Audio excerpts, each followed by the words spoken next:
Any background remove, যে কোনো ছবির ব্যাকগ্রাউন্ড আমরা খুব সহজেই এটা রিমুভ করে নিতে পারি। সেটা কিভাবে আমরা এই প্রসেসটা এই ভিডিওতে দেখব। তো চলেন প্রথমত আমাদেরকে কি করতে হবে তার আগে বলে নিচ্ছি। আমার স্ক্রিনে যে আপনারা ছবিটা দেখতে পাচ্ছেন, যে ডিসপ্লেতে আমার যে ছবিটা দেখতে পাচ্ছেন, এই ছবিটা আমরা রিমুভ করে দেখব। অর্থাৎ ফটোশপে কিন্তু আমরা ওয়ান ক্লিকে কখন করতে পারি, যখন একটা ব্যাকগ্রাউন্ড এক কালার হয়, যে কোনো এক কালারে যখন একটা ছবির ব্যাকগ্রাউন্ডটা থাকে, আমরা কোনো টুলস দিয়ে সেটা খুব সহজেই রিমুভ করে নিতে পারি। কিন্তু যখন ন্যাচারাল ব্যাকগ্রাউন্ড থাকে তখন কিন্তু আমাদের কি করতে হয়, পেন টুল দিয়ে কাজ করতে হয় বা লেসো টুল দিয়েও আমাদেরকে কাজ করতে হয়। তো সেক্ষেত্রে অনেক প্যারাভুল মনে হয়। যারা বিশেষ করে ফটোশপে কাজ করেন, বিশেষ করে ছবির যখন অনেক কাজ করতে হয় তখন কিন্তু নিজের মাথাটা কিন্তু অটো হয়ে যায়। তো সেই জন্য এই পদ্ধতিটি যারা মিড লেভেল বা অ্যাডভান্স লেভেলে তারা তো অবশ্যই জানেন, আমার এটা কনফিডেন্স। বাট যারা বিগাইনার তাদের জন্য এটা খুব হেল্পফুল হবে। তো প্রথমত আমরা কী করব এই ব্যাকগ্রাউন্ডটা রিমুভ করার জন্য। তো প্রথমে আপনি মোবাইল থেকেও করতে পারবেন, বাট মোবাইল থেকে হলে আপনার ক্রোম ব্রাউজারে যাইতে হবে।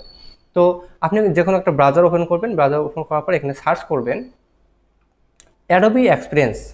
অ্যাডোবি এক্সপিরিয়েন্স সার্চ করলে এরকম একটি আপনার পেজ দেখাবে, কয়েকটা পেজ দেখাবে এখানে। তার মধ্যে দেখবেন যে ওখানে হচ্ছে দেখবেন যে রিমুভ ব্যাকগ্রাউন্ড, রিমুভ ব্যাকগ্রাউন্ড নামে যে অপশনটা আছে, জাস্ট এখানে একটা ক্লিক করবেন।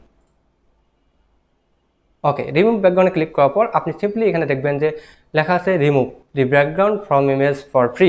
ফ্রিতেই আমরা ব্যাকগ্রাউন্ডটা রিমুভ করে নিতে পারবো, সেটা এখানে বলছে। এখন হচ্ছে যে এখানে দেখেন যে আপলোড ইওর ফটো, জাস্ট এখানে একটা ক্লিক করবেন। যদিও বা এক ক্লিকের কথা বলছি, তবে এক ক্লিক যদিও বা নয়, আবার বলতে গেলেও সেটা হয়। তো যাই হোক, এখান থেকে আসার পর এখানে দেখবেন যে drug and drop an image, just এখানে ক্লিক করবেন। অথবা আপনি এখানে দেখবেন যে ব্রাউজ অন ইওর ডিভাইস, এখানে ক্লিক করলেও আপনার যেখানে ইমেজটি আছে সেই লোকেশনটি আপনি সেট করে দেবেন। আপনার ইমেজটি কোথায় আছে সেটা আপনাকে বুঝতে হবে। এটা হচ্ছে আমার ইমেজ, তো আমি এখানে ওপেন করতেছি। একটু অপেক্ষা করতে হবে, সেটা হচ্ছে আপনার নেট স্পিডের উপর ডিপেন্ড করবে যে এটা রিমুভ হতে কতক্ষণ সময় লাগবে। আমরা একটু অপেক্ষা করি, অটোমেটিকলি অ্যাকচুয়ালি হয়ে গেছে। তো দেখেন আমাদের সরাসরি ব্যাকগ্রাউন্ডটা কিন্তু খুব সহজে রিমুভ হয়ে গেছে, খুব ইজিলি।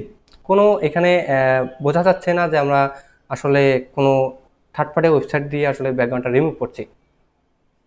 তো এখান থেকে হওয়ার পর আপনার কী করবেন, সিম্পলি একটা ডাউনলোড করে নেবেন। তো আমি ডাউনলোড করতেছি। তারপর এরকম ড্যাশবোর্ডটা আমরা এটা অ্যালাউ করে দিচ্ছি। অ্যালাউ করে দিলে জাস্ট আপনার নেট স্পিডের উপর ডিপেন্ড করবে। আমার নেটটা আসলে প্রচুর স্লো, এই জন্য আসলে একটু সময় লাগতেছে। আপনাদের এত বেশি সময় লাগবে না। তো আমি একটু অপেক্ষা করতেছি।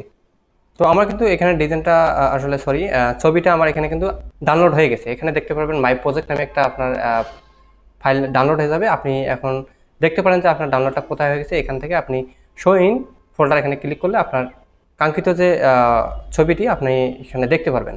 এটাই যে আমার ছবিটি। ওকে, এটা কিন্তু আসলে পিএনজি অবস্থা হয়ে গেছে, আমাদের ব্যাকগ্রাউন্ড রিমুভ হয়ে গেছে। এখন আমরা চাইলে এই ছবিটা আপনি ফটোশপে নিতে পারেন। তো আমি ছবিটা ফটোশপে ড্রাগ করে নিচ্ছি। ছবিটা কোথায় গেল, আমার এখানে আছে ডিসপিসিতে, দেন আছে ডাউনলোড। আমি এটাকে ড্রাগ করে ফটোশপে ছেড়ে দিই।